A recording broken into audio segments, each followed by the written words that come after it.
Had a guy post on my YouTube channel about a stock that had 11% dividend or something like that. Is a pretty significant dividend. I said, that's just odd. I want to dive into that stock and look at it a little bit because 11% dividend is pretty significant for sure. And if you're getting 11%, there's a reason you're getting that. I don't know what it is. I don't know who the guy who posted seems like a nice guy. But let's dive into this as you're looking for dividends to see what you're looking for before you just buy it. I'm not saying this guy's doing that. I don't know. But let's take a look because I thought that was interesting. I thought this might be of help for you if you're looking at dividend stocks. I know a lot of people say, oh, it's paying 11% dividend, insinuating they get 11% with no risk, or insinuating they get 11%. The dividend can't change, or insinuating that I don't know what the insinuation is actually, but there's a lot of risk that goes with dividends. Let's put it that way. Just because it pays the dividends doesn't mean it's not risky. It's just watch another guy's YouTube channel talk about dividend stocks, so they're slow and steady and utilities, blah, blah, blah. And did you not just read about PG&E? Did you not see GE? Just because it pays a dividend does not mean it's without risk. Let's just look at that. So subscribe down below, and let's dive right into this. So I'm just looking at Yahoo Finance. I'm looking at NRZ, National Residential Investment Corporation. I think this is a REIT, the Real Estate Investment Trust. Let's see, it's traded on New York Stock Exchange. We know that because it has an NRZ, 3 letters in the ticker. So that means it's traded on New York Stock Exchange. It means it's a blue chip. Right, and let's just take a look. So right now it's got forward dividend and yield at 2%. Or $2 a share. So we take your I got my trusty calculator. Yes, I do. Look at that. So we take that $2 a share and we divide that into the price, which is $16.13. So 2 divided by 16.13, and they're saying a 12.3% is kind of like what they're expecting for a forward 12-month dividend yield. So it's just a dividend amount divided into the price per share. That's your dividend yield. And obviously, that's going to change because the price probably won't stay at $16.13 for the rest of 52 months. All right, but anyway, so the PE ratio is 4.24. Why is the PE ratio so low? That's odd to me. I mean, that's an incredibly low PE ratio. That's like 1978 blue chip PE low ratio. So in of itself, like, wow, I got a fat dividend and a low PE. I like that. Beta is 0.88, so it's less volatile than the S&P 500. I like that. Market cap is $5.89 billion, so certainly not a penny stock. All right, it's not trading on the pink sheet, so I like that. Has some market, not say stability, but has some market size, which is good. Trades at $5.2 million as the shares it trades every day, so heavy volume too. So that's all good. I like that, what I've seen so far. So now I want to go to financials. Let's take a look here because it's paying that much of a dividend. What was that about? So the first thing I want to do is I'm going to go to historical data. Historical data. I want to see what the dividend has been over time. All right, so we're going to go to historical data, and we're going to go to show not historical prices but dividends only, and we're going to hit apply. Let's take a look at this guy here. And so it's paid 50 cents a share 4 times from March 2018 to December. Okay, that's just last year. So let's go to Max 5/2/2013. I guess that's when this company was IPO'd, initial public offering, I presume. Hit apply. And okay, so they've only been paying a dividend for the last year. Oh, here we go. Okay, sweet. All right, this is good. All right, no, they have. Okay, so good. Look at that. They're rising. 1.7, 17 cents and a half, 38 cents, 45 cents in 2015, 46, 50. So they've been paying 50 cents dividends. They've been paying good dividends, increased dividends. 2013 is again 17 cents a quarter. All right, so they've been paying increasing dividends each year. Each year they've increased their dividends. So far, so good. That's 3 for 3. Fat dividend, low PE ratio, and increasing dividends. I like that. And on top of that, they're decent-sized market capitalization and lots of volume. I mean, that means there's a lot of activity in there. That's good. Still seems odd to me. So let's look at the financials. Let's see what we got here. We're going to hit financials. Okay. So total revenue. Okay, look at that. Revenue went from 564 in 2014, went down a little bit. So revenue's basically tripled in the last 4 years. That's pretty good. Where cost of revenue, has gone from 3.9, thousands That'd be millions, 3.9 million to 218 million. Oosh. So the revenue has increased by triple, but their cost of revenue has gone from 3.91 million to 218 million. That's interesting. Operating expenses. Let's see here. Operating income or loss. So their operating income has gone from 460 to 1.1. Is that billion? No, I guess that doesn't say it's in millions. So millions. So 460,000. 2014 was the first operating profits. That's good. They have, and then went down to 287, went to 621, then went up to 1.18 million in 2017. So that's operating income. That's not profit or loss. So let's see. Income from continuing operations. Net income from continuing ops went from 442, so again about 2.5 times. So that's good. I'd like to see that. Net income went from 352 to 957. So that's good. So net income is tripled. So net income has tripled, even while their cost of revenue has gone. I'm not following that. I don't get that. But their net income has tripled while the revenues have tripled. So that's good. You don't want to see revenue increasing and net income staying flat. You want to see net income going up as well. So that's interesting. So let's keep looking. All right. So that's financials. That's the income statement. Let's look at the balance sheet. The first thing I want to find out is how much cash they have relative to the debt. Now, if it's a real estate investment, they probably got a heavy debt, but we want to see, are they generating enough cash to pay the dividend? So they got $295 million in cash. Okay. Net receivables, $3.35 billion net receivables. Yeah, that in of itself could be good or could be bad. How many of they're going to have to write off? I don't know. I don't know the answer to that. But they only have $295 million in cash, which is a little bit higher than what they used to have when they started in 2014, but not significantly higher. And the receivables have gone from 71 million to 3.36 million. I don't know if that means they're not satisfying the receivables. I don't know. That would be a concern to me if they got all these outstanding accounts receivable out there not turning into cash, because receivables don't mean anything if you can't get on cash. That's for sure. Current assets are 6.26, long-term millions, long-term investments of, okay, so good stuff there.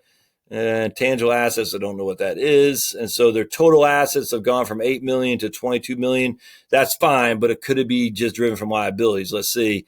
Their accounts payables have gone up from 30,000 to 1.25 million. It's in thousands. Okay, never mind. So that's 1 billion. So accounts payables 1.2 billion, and the receivables are 3.6 billion, which is why their current assets are pretty high relative. That's good. You want current ratio to be high.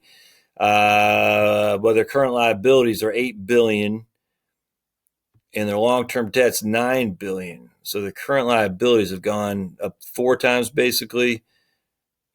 And their long-term investments, their current assets are, so net receivables 3 billion, current assets 2 billion, other current assets, total current assets 6.2 billion, total current liabilities 8.27 billion. So the current ratio is negative, less than 1. That means they have more liabilities than they have current assets. I don't like that so much. Long-term debt is 9 billion, and long-term assets, investments are 13 billion. So we like to see that. My inclination is probably properties, actually. So they're carrying on more investments than they are on debt. But those are buildings, I imagine. And then net long-term liabilities, 17 billion, and long-term assets, 22 billion. So they have at least they have a net worth, positive net worth. Let's see what we got here, though. Okay, so yeah, net tangible assets. Okay, good. That's their net worth right there. That's not so bad. So now let's look at cash flow. I just want to look at net incomes, what we're seeing here. Changing. So they lost $7 million. Is that million? Yeah, $7 million last year. And the year before they increased, they had and change in cash, to say they're down $7 million, and this doesn't draw me that big a deal. Dividends paid, there's their increasing dividends, $570 million in dividends. Total cash flow from investing activities. They got hammered on investments there. Why did they lose $2 million on investments? I don't know the answer to that. Total cash flow from operating activities. So that was a bad year in 2017. $900,000, or was that $900 million and less of cash flow from operating activities. I mean, it says in thousands. Yeah, $900 million. I just want to know how they're going to pay the debt. Let me just go back to the income statement. I mean, because they got the debt and they got the dividends. How are they going to pay that? I'll tell you what. Let's go here.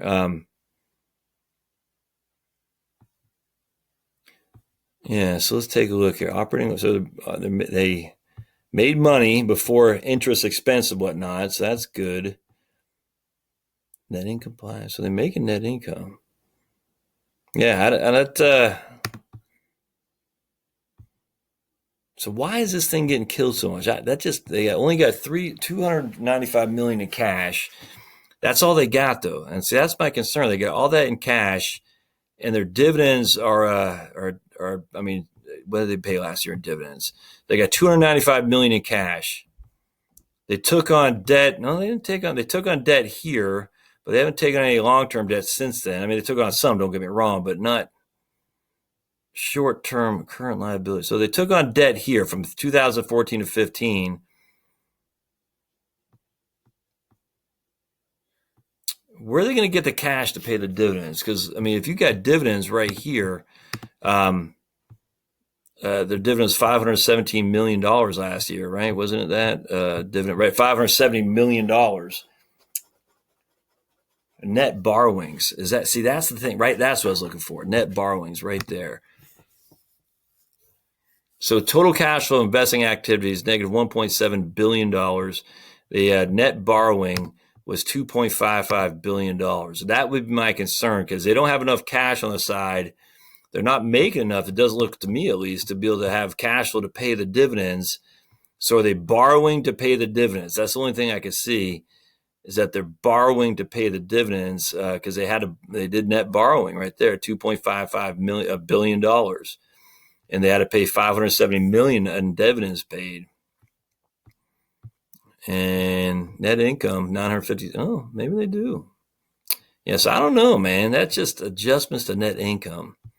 I don't know what to make of that. That's an interesting stock to watch, though, for sure. I just, man, the thing when they're paying those big fat dividends, and I haven't read any of the research reports or anything. I really don't care that much.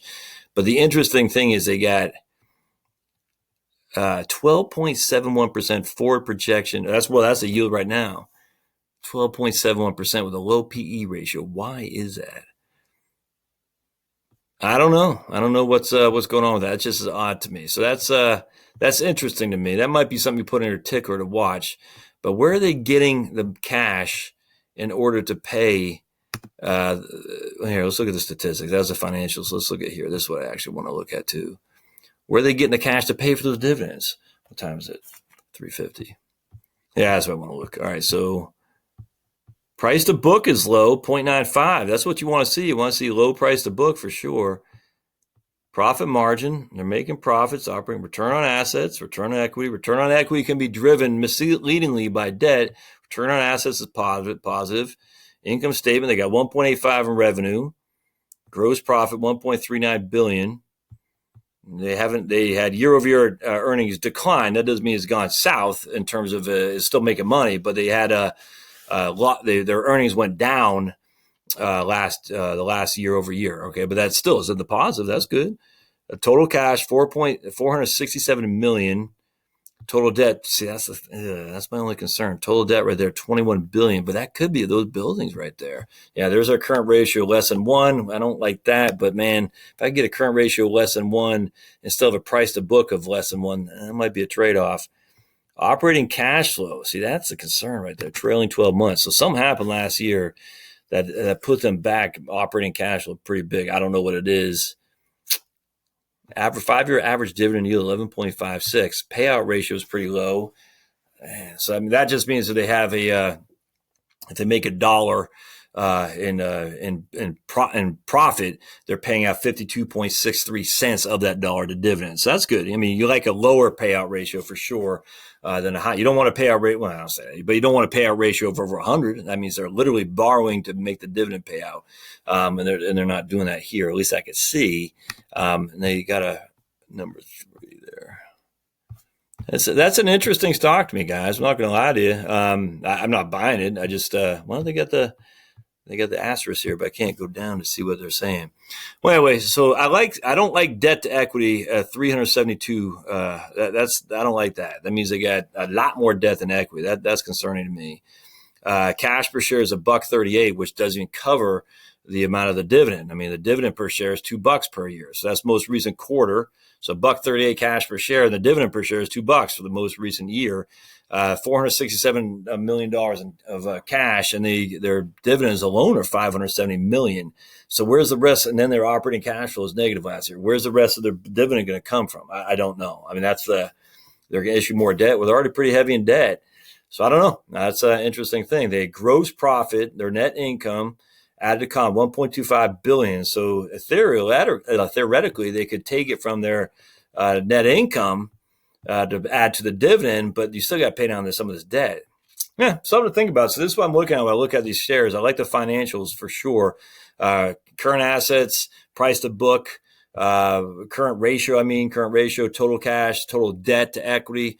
Price to book is always a big one right there. Just how much cash they have, because how they going to pay the dividend if they don't have any cash. So anyway, I'm not sure that's happening. I just don't know. So it's something to look at. Hope this was informative. We'll see you guys next time. Thanks now.